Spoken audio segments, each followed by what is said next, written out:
Hello everyone and welcome back to my channel learners hub. तो अब guys आज जो हम लोग शॉर्ट स्टोरी डिस्कस करने जा रहे हैं तो उसका नाम है Evans tries an O level, जिससे कि एक English crime fiction writer Norman Colin Dexter या कॉलिन डेक्स्टर के द्वारा इसे लिखा गया है और ईयर 1993 में इसे पहली बार पब्लिश किया गया। तो अब देखिए इस स्टोरी में एक्चुअली क्या होता है कि जेम्स रॉड्रिक इवांस या इवांस नाम के एक जेल का कैदी जो कि अब तक लगभग 3 जेल से भाग चुका होता है और जिसे कि पुलिस वाले इवांस द ब्रेक कहकर भी बुलाया करते थे, तो अब की बार उसे इंग्लैंड के ऑक्सफोर्ड प्रिजन में रखा गया होता है, जहां के पुलिस ऑफिसर्स और उनकी सिक्योरिटी लेवल भी काफ़ी ज़्यादा टाइट होती है। तो इसीलिए इवांस फिर क्या करता है कि वो एक काफ़ी लंबे से मास्टर प्लान को तैयार करता है, जिसमें कि वो ये डिसाइड करता है कि वो एक जर्मन लैंग्वेज के ओ लेवल या बेसिक लेवल वाले एग्ज़ाम देने के बहाने वो उस जेल से भाग निकलेगा। और इस पूरे प्लानिंग के दौरान इवेंट्स काफ़ी महीनों तक वो जर्मन लैंग्वेज के नाइट क्लासेस को भी अटेंड करता है और इस पूरे प्लानिंग में वो अपने काफ़ी सारे दोस्तों को भी इन्वॉल्व कर लेता है और फाइनली लास्ट में जाकर वो उस जेल से भागने में कामयाब हो जाता है। और इन सब के अलावा इस पूरे स्टोरी में हमें आगे चलकर काफ़ी सारे ट्विस्ट भी देखने को मिलने वाले हैं। इसीलिए मैं आप लोगों को पहले ही ये वार्न कर देना चाहता हूँ कि आप लोग अपनी पकड़ इस स्टोरी में बिल्कुल अच्छे से बनाए रखिएगा। तो चलिए अब ये तो हमने डिस्कस कर लिया इस स्टोरी से रिलेटेड कुछ बेसिक इन्फॉर्मेशन। तो अब बिना टाइम वेस्ट किए आज का जो हमारा शॉर्ट स्टोरी है Evan tries an O level, इसे हम लोग शुरू करते हैं। तो इस स्टोरी की शुरुआत कुछ इस तरह से होती है कि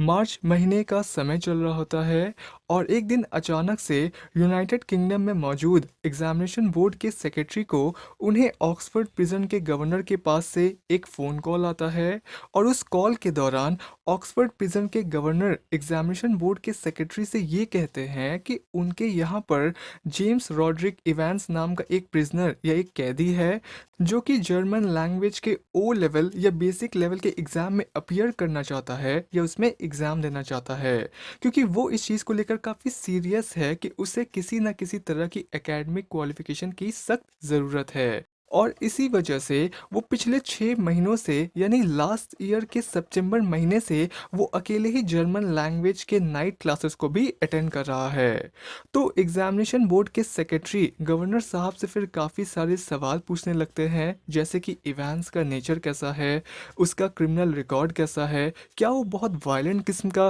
प्रिजनर है। तो गवर्नर साहब फिर उनसे कहते हैं कि नहीं नहीं सर, वो तो काफ़ी शांत और प्लीजेंट टाइप का कैदी है, जिससे कि कंजेनाइटल क्लेप्टोमेनियाइक नाम की एक बीमारी है, यानी वो अनकॉन्शियसली वो अपने आसपास के चीज़ों को चुरा लेता है और उसे होश ही नहीं रहता कि वो क्या कर रहा है। और इसी वजह से आज वो यहाँ इस जेल में है। बट अब गवर्नर साहब यहाँ पर वो एक चीज़ को बताना भूल जाते हैं या वो एक चीज़ को जानबूझकर एग्जामिनेशन बोर्ड के सेक्रेटरी को इस बारे में नहीं बताते हैं कि इवांस द ब्रेक अब तक 3 बार वो अलग अलग जेल से भाग चुका है और उसे तो एक्चुअली नॉर्थ के सुपर स्ट्रिक्ट प्रिजन में रखा जाने वाला था, बट वहाँ पर कुछ प्रॉब्लम हो जाने की वजह से उसे यहाँ पर ऑक्सफोर्ड प्रिजन में डाल दिया गया या शिफ्ट कर दिया गया।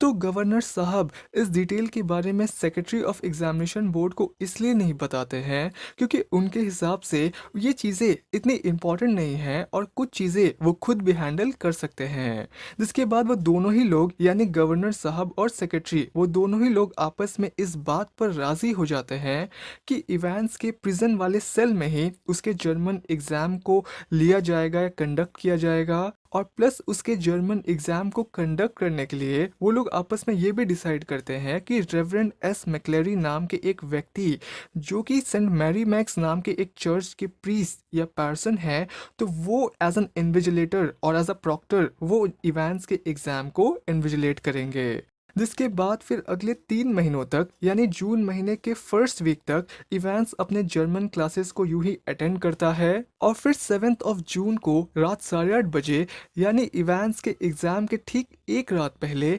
इवांस के जर्मन टीचर उसे आकर जर्मन एक्सेंट में वो उसे गुड लक विश करते हैं। बट इवांस को जब ये समझ नहीं आता है तो वो उसे दोबारा से इंग्लिश में रिपीट करके गुड लक विश करते हैं। और प्लस वो उसे ये भी कहते हैं कि उन्हें नहीं लगता है कि इवांस इस एग्ज़ाम को क्लियर भी कर पाएगा, क्योंकि उसकी तैयारी बिल्कुल ही बेकार है। बट इवांस फिर उन्हें इंटरप्ट करते हुए वो उनसे ये कहता है कि कल यानी एग्ज़ाम वाले दिन वो सभी लोगों को बिल्कुल हिला कर रख देगा और वो सभी लोगों को एकदम से सरप्राइज कर देगा।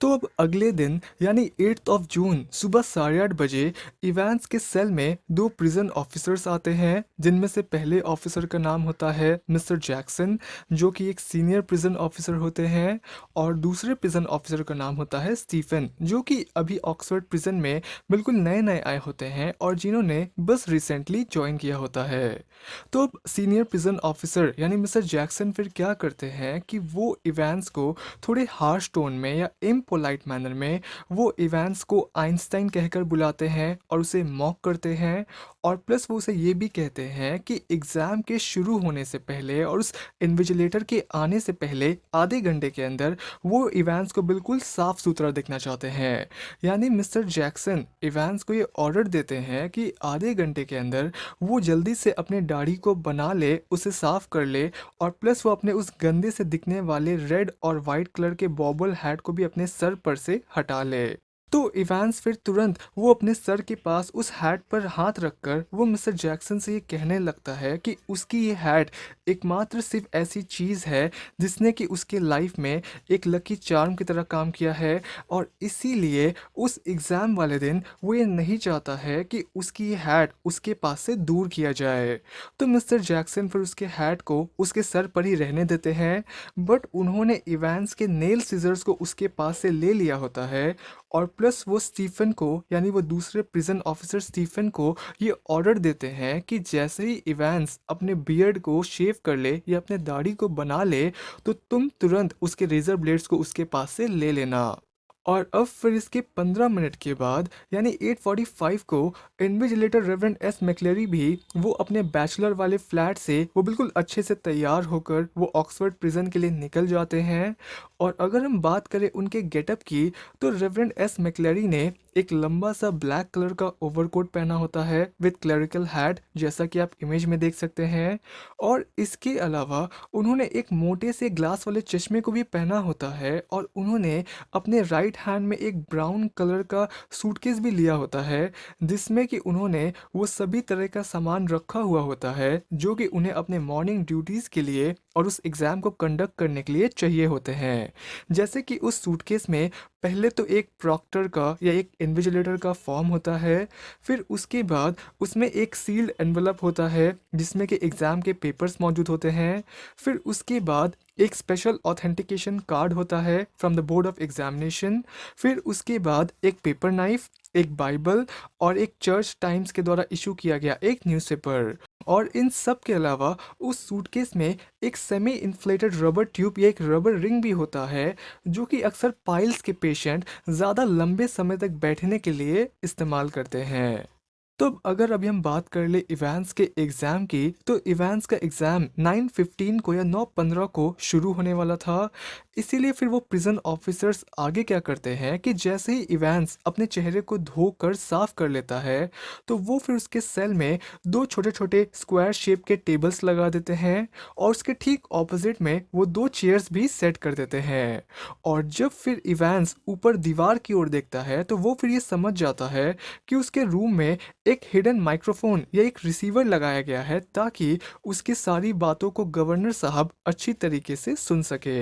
जिसके बाद फिर मिस्टर जैक्सन उसे वार्न करते हैं कि उनकी नज़र हमेशा उस पर बनी रहेगी और लास्ट में फिर वो उसे गुड लक विश करके वो भी वहाँ से चले जाते हैं। और अब इसके बाद एक बार जैसे ही रेवरेंड एस मैक्लेरी ऑक्सफोर्ड प्रिजन पहुँच जाते हैं तो वहाँ पर एक विजिटर्स बुक में साइन करने के बाद वो फिर एक साइलेंट प्रिजन ऑफिसर को फॉलो करते हैं। और वो साइलेंट प्रिजन ऑफिसर पहले तो उन्हें मिस्टर जैक्सन के पास लेकर जाता है और उन्हें हैंड ओवर कर देता है। और मिस्टर जैक्सन फिर फर्दर उन्हें स्टीफन को सौंप देते हैं और फिर स्टीफन लास्ट में उन्हें इवांस के सेल तक अंदर लेकर जाते हैं। और जैसे ही फिर मैक्लेरी इवांस के सेल तक पहुंच जाते हैं तो तभी फिर गवर्नर साहब वो उस हिडन माइक्रोफोन को या उस रिसीवर को भी ऑन कर लेते हैं। बट तभी फिर गवर्नर साहब के मन में ये ख्याल आता है कि उन्होंने इवांस के पास से तो उन सभी शार्प चीज़ों को हटवा लिया होता है, बट क्या पता कि उस इन्विजिलेटर रेवरेंड एस मैक्लेरी के पास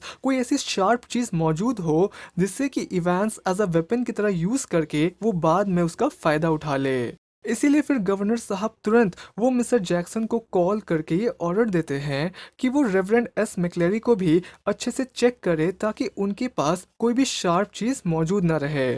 तो मिस्टर जैक्सन पहले तो वो हल्के हाथों से रेवरेंड मैक्लेरी को ऊपर से चेक करते हैं, बट जब बाद में वो उनके सूटकेस को ओपन करते हैं तो पहले तो उन्हें एक पेपर नाइफ मिलता है जिसे कि वो चुपचाप अपने पास रख लेते हैं। बट और फर्दर इन्वेस्टिगेट करने पर उन्हें उनके सूटकेस में एक सेमी इन्फ्लेटेड रबर ट्यूब या एक रबर रिंग भी मिलता है, जैसा कि आप लोग इमेज में देख सकते हैं।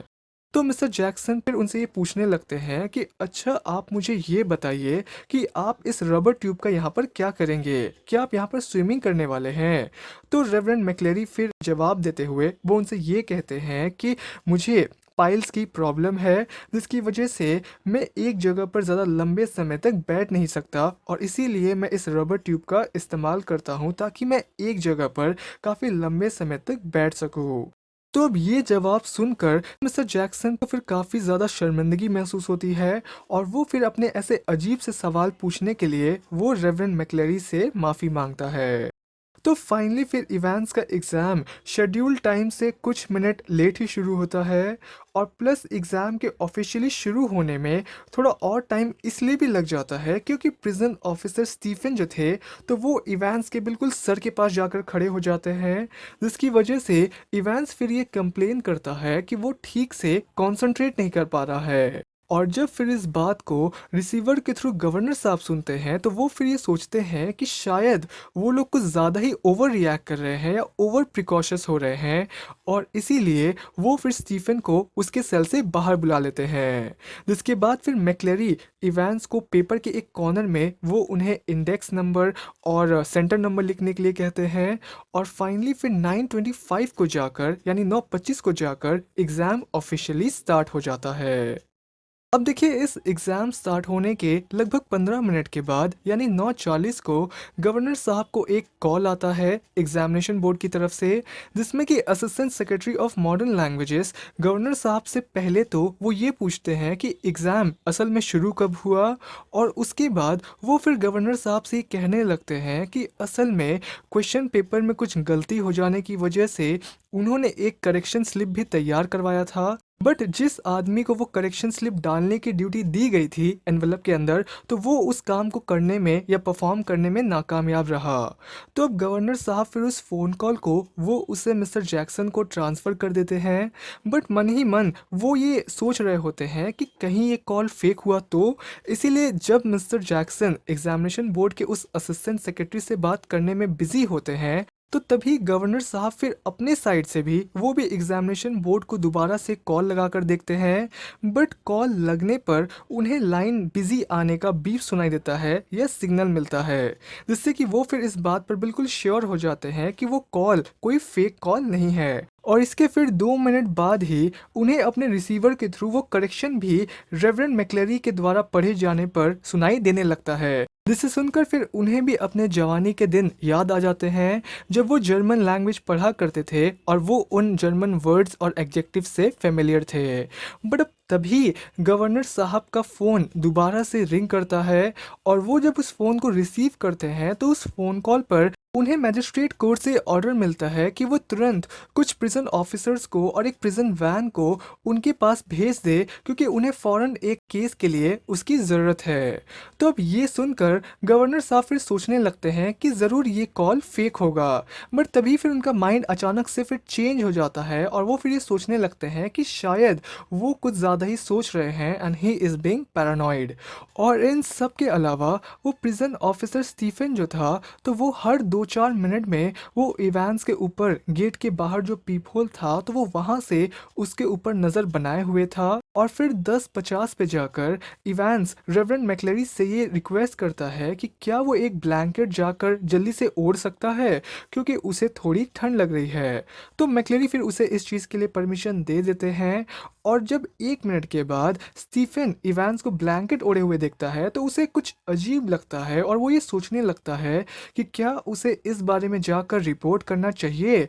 बट फिर वो ये सोचता है कि शायद वो कुछ ज़्यादा ही ओवर रिएक्ट कर रहा है, और वैसे भी इवांस के सेल के अंदर काफ़ी ठंड है। तो अब एग्ज़ाम ख़त्म होने के बस 5 मिनट पहले यानी 11:20 को या 11:20 को गवर्नर साहब को अपने रिसीवर के थ्रू या अपने माइक्रोफोन के थ्रू उन्हें कुछ आवाज़ सुनाई देता है, जिसमें कि मैक्लेरी इवांस को ये इन्फॉर्म कर रहे होते हैं कि अगले 5 मिनट के बाद उसका एग्ज़ाम ख़त्म हो जाएगा। तो अब 2 मिनट बाद ही यानी 11:22 को या 11:22 को प्रिजन ऑफिसर जैक्सन को गवर्नर साहब का एक कॉल आता है, जिसमें कि वो स्टीफन से बात करने के लिए उनसे रिक्वेस्ट करते हैं। तो जैक्सन फिर स्टीफन को ज़ोर से आवाज़ लगाकर वो उसे बुलाते हैं और उसे फ़ोन पकड़ा देते हैं। और उस फ़ोन कॉल के दौरान गवर्नर साहब स्टीफन को ये ऑर्डर देते हैं कि जैसे ही 11:25 पे इवांस का एग्ज़ाम ख़त्म हो जाए तो तुम फिर इवांस के गेट को अच्छे से लॉक करके तुम रेवरेंड मैक्लेरी को प्रिजन के मेन गेट्स तक बाहर छोड़ आना।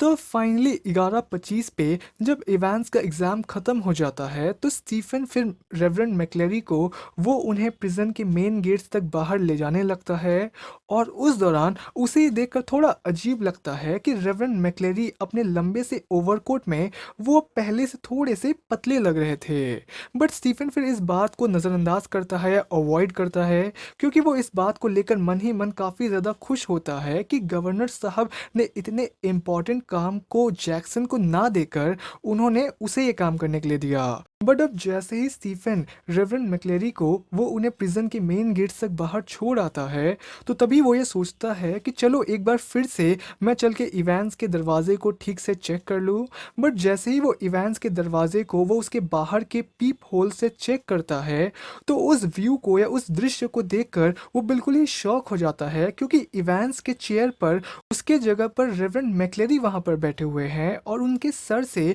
बहुत तेज़ खून बह रही है, और वो अपने खून को वो एक सफ़ेद रुमाल की मदद से अपने हल्के हाथों से उसे रोकने की कोशिश कर रहे हैं। तो अब इस व्यू को या इस दृश्य को देखने पर स्टीफन फिर ज़ोर ज़ोर से चिल्लाने लगता है और फिर पूरे ऑक्सफोर्ड प्रिजन में एकदम से हंगामा मच जाता है। चारों तरफ सायरन बजने लगती हैं और सभी मेटल के हैवी गेट्स ज़ोर ज़ोर से बंद होने लगते हैं। और फिर जैसे ही गवर्नर साहब भी वहाँ पर पहुँचते हैं तो उन्हें वहाँ देखकर रेवरेंड मैक्लेरी फिर उन्हें ये दिखाने लगते हैं कि जर्मन क्वेश्चन पेपर के पीछे कैसे एक फ़ोटो कॉपी किया हुआ पूरा प्लान उसके ऊपर वाटरमार्क की तरह चिपकाया गया होता है या उसके ऊपर सुपर इम्पोज किया गया होता है। तो वो प्लान जो कि उस क्वेश्चन पेपर के पीछे चिपकाया गया होता है या सुपर इम्पोज किया गया होता है, तो वो एक्चुअली जर्मन लैंग्वेज में लिखा गया होता है। और लकीली गवर्नर साहब ने भी जर्मन लैंग्वेज पढ़ा होता है, इसीलिए वो फिर उस पूरे प्लान को अच्छे से डिक्रिप्ट करने लगते हैं और उसे समझने की कोशिश करने लगते हैं। बट तभी फिर वहाँ पर पुलिस सुप्रिटेंडेंट कार्टर भी वहाँ पर अपने गाड़ी से पहुँच जाते हैं, और उनके वहाँ पहुँचने पर मैक्लेरी फिर उनसे ये कहने लगता है कि उन सभी लोगों को जल्दी से जल्दी एल्सफील्ड नाम की जगह के पास जाना चाहिए, क्योंकि उनके हिसाब से इवेंट्स भागकर वहीं पर गया होगा। तो अब गवर्नर साहब फिर पुलिस सुपरिटेंडेंट कार्टर को वो उन्हें मैक्लेरी के साथ एल्सफील्ड की तरफ जाने के लिए ऑर्डर देते हैं, क्योंकि उस वक्त मैक्लेरी को ही उस सिचुएशन का सबसे ज़्यादा नॉलेज था कि आखिर इवेंट्स कहाँ गया होगा। और इसके साथ ही वो सुपरिटेंडेंट कार्टर को ये भी कहते हैं कि जैसे ही अगर उन्हें इवेंट्स मिल जाए तो वो मैक्लेरी को जल्दी से जल्दी हॉस्पिटल में एडमिट कर दे। तो अब जैसे ही फिर सुपरिटेंडेंट कार्टर वो मैक्लेरी को अपने साथ लेकर वहाँ से चले जाते हैं, तो उसके बाद गवर्नर साहब फिर काफ़ी गुस्से में वो जैक्सन और स्टीफन से ही पूछने लगते हैं कि अच्छा तुम लोग मुझे ये बताओ कि आखिर वो कौन बेवकूफ़ था जिसने इवांस को प्रिजन के मेन गेट से बाहर छोड़ा। तो स्टीफन फिर उन्हें रिप्लाई देते हुए वो उनसे ये कहता है कि वो मैं हूँ सर, जिसने इवांस को मेन गेट से बाहर छोड़ा। बट मैं तो आपके ऑर्डर्स को ही फॉलो कर रहा था, क्योंकि आपने ही मुझे कॉल पर रेवरेंड मैक्लेरी को गेट के बाहर तक छोड़ने के लिए ऑर्डर दिया था। बट अब अगर उसने अपना भेस मैक्लेरी की तरह बदल कर अगर वो गेट से बाहर निकल गया तो इसमें मेरी क्या गलती है सर। तो अब इस बात को सुनकर गवर्नर साहब फिर उसे कहने लगते हैं कि अरे बेवकूफ़, मैंने तुम लोगों को कोई कॉल नहीं किया था। असल में तुम लोगों को जो कॉल आया था ना, तो वो कोई फेक कॉल था। और इतना ही नहीं, गवर्नर साहब फिर जैक्सन के स्टुपिडिटी पर या उसकी भी बेवकूफ़ी पर वो उसे चिल्लाने लगते हैं। और वो उसे कहने लगते हैं कि अच्छा जैक्सन, तुमने कल रात को इवांस के सेल को 2 घंटे एग्जामिन किया और उसे 2 घंटे चेक किया, बट फिर भी आखिर इवांस ने इतने सारी चीज़ों का इंतज़ाम कैसे कर लिया। आखिर कैसे उसने एक प्रीस्ट की तरह एक लंबे से ओवरकोट का, एक थिक ग्लासेस का और इतने सारे चीज़ों का इंतज़ाम कर लिया।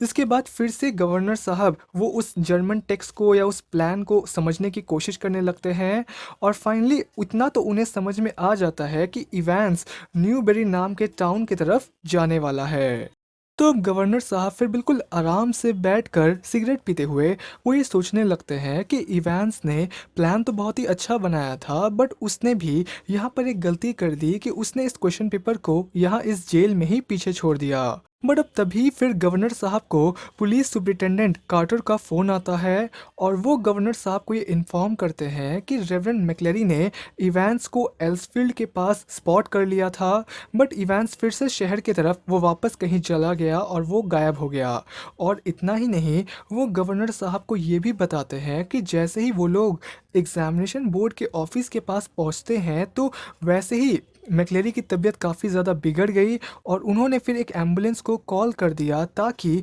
वो उन्हें वहीं आकर पिकअप कर ले। और अब तक तो रेवरेंड मैक्लेरी वो रैडक्लिफ हॉस्पिटल में एडमिट भी हो चुके होंगे। तो गवर्नर साहब फिर इस बात को कंफर्म करने के लिए वो रैडक्लिफ हॉस्पिटल में फ़ोन लगाकर पूछताछ करते हैं कि क्या रेवरेंड मैक्लेरी नाम के पेशेंट उनके हॉस्पिटल में हैं और क्या उनकी हालत अब ठीक है। तो उस समय उन्हें फिर एक ज़ोरदार शॉक लगता है, क्योंकि हॉस्पिटल वाले उन्हें ये कहते हैं कि रेवरेंड मैक्लेरी नाम का कोई पेशेंट उनके हॉस्पिटल में है ही नहीं। तो गवर्नर साहब फिर थोड़ा और पूछताछ करते हैं, जिसके बाद फिर उन्हें ये पता चलता है कि हॉस्पिटल से जब एम्बुलेंस वैन मैक्लेरी को लेने के लिए एल्सफील्ड नाम की जगह पर पहुंची, तो वहां पर उन्हें कोई मिला ही नहीं और इसीलिए वो वहीं से खाली हाथ लौट आए। और फिर लास्टली गवर्नर साहब को फाइनल शॉक तो तब लगता है जब 15 मिनट के बाद उन्हें अपने कुछ प्रिजन ऑफिसर से ये खबर मिलती है कि असल मैक्लेरी को तो, यानी रियल मैक्लेरी तो वो अपने बैचलर वाले फ्लैट में ही मौजूद हैं। और उन्हें कुछ दो अनजान लोगों ने सुबह 8:30 बजे से ही वहां पर बंद करके वहां चले गए थे। तो अब तब जाकर फिर गवर्नर साहब को सब कुछ अच्छे से समझ आता है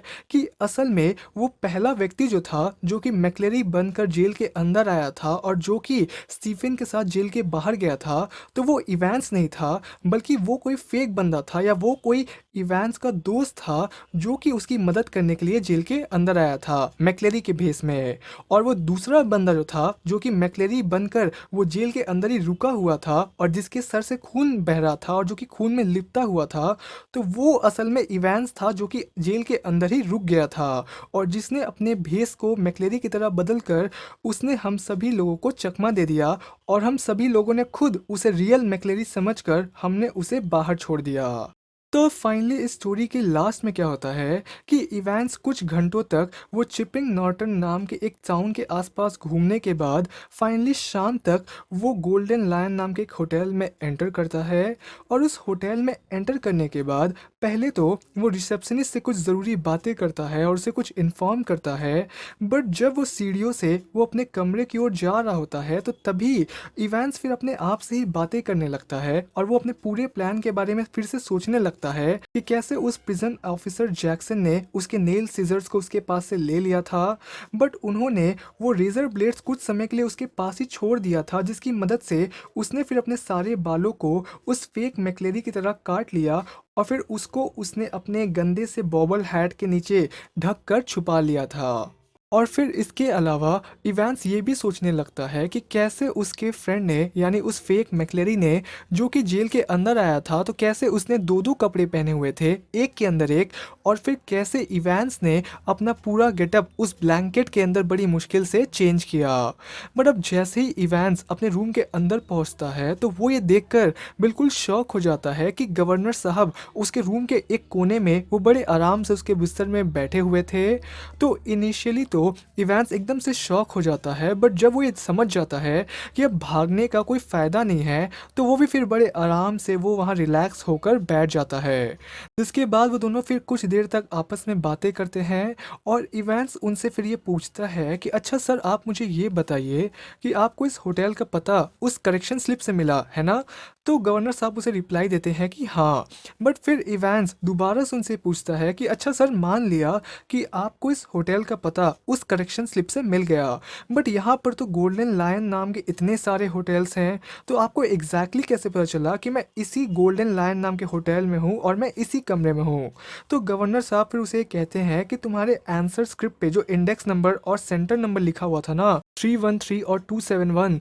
तो उसी से मैंने तुम्हारा एग्जैक्ट लोकेशन पता लगा लिया। जिसके बाद फिर गवर्नर साहब भी वो भी फिर इवान से कुछ पूछने लगते हैं और वो उसे कहते हैं कि अच्छा, अब तुम मुझे ये बताओ कि तुमने खून का इंतज़ाम कहाँ से किया और खून कहाँ से आया? तो इवांस फिर उन्हें ये समझाता है कि असल में वो रबर ट्यूब जो था ना, जो कि फेक मैक्लेरी अपने साथ अंदर लेकर आया था, तो उस रबर ट्यूब के अंदर हमने पिग का ब्लड स्टोर करके रखा हुआ था, और प्लस वो खून सूख ना जाए तो इसके लिए हमने उसमें 3.8% ट्राइसोडियम सिट्रेट नाम का एक केमिकल मिलाया हुआ था ताकि वो सूख ना जाए। और अब फाइनली लास्ट में जाकर गवर्नर साहब इवान से एक आखिरी सवाल पूछते हैं कि अच्छा, तुम मुझे ये बताओ कि तुमने ये सब प्लान कब किया? तुमसे तो कोई मिलने के लिए भी नहीं आता था, तो तुमने ये सब कैसे प्लान किया? तो इवांस फिर उन्हें रिप्लाई देते हुए वो उनसे ये कहता है कि असल में वो जर्मन टीचर उसका दोस्त है और उसके साथ ही मिलकर वो इतने महीनों से प्लानिंग कर रहा था। तो गवर्नर साहब ये कहते हैं कि बट वो तो एक टेक्निकल कॉलेज से है।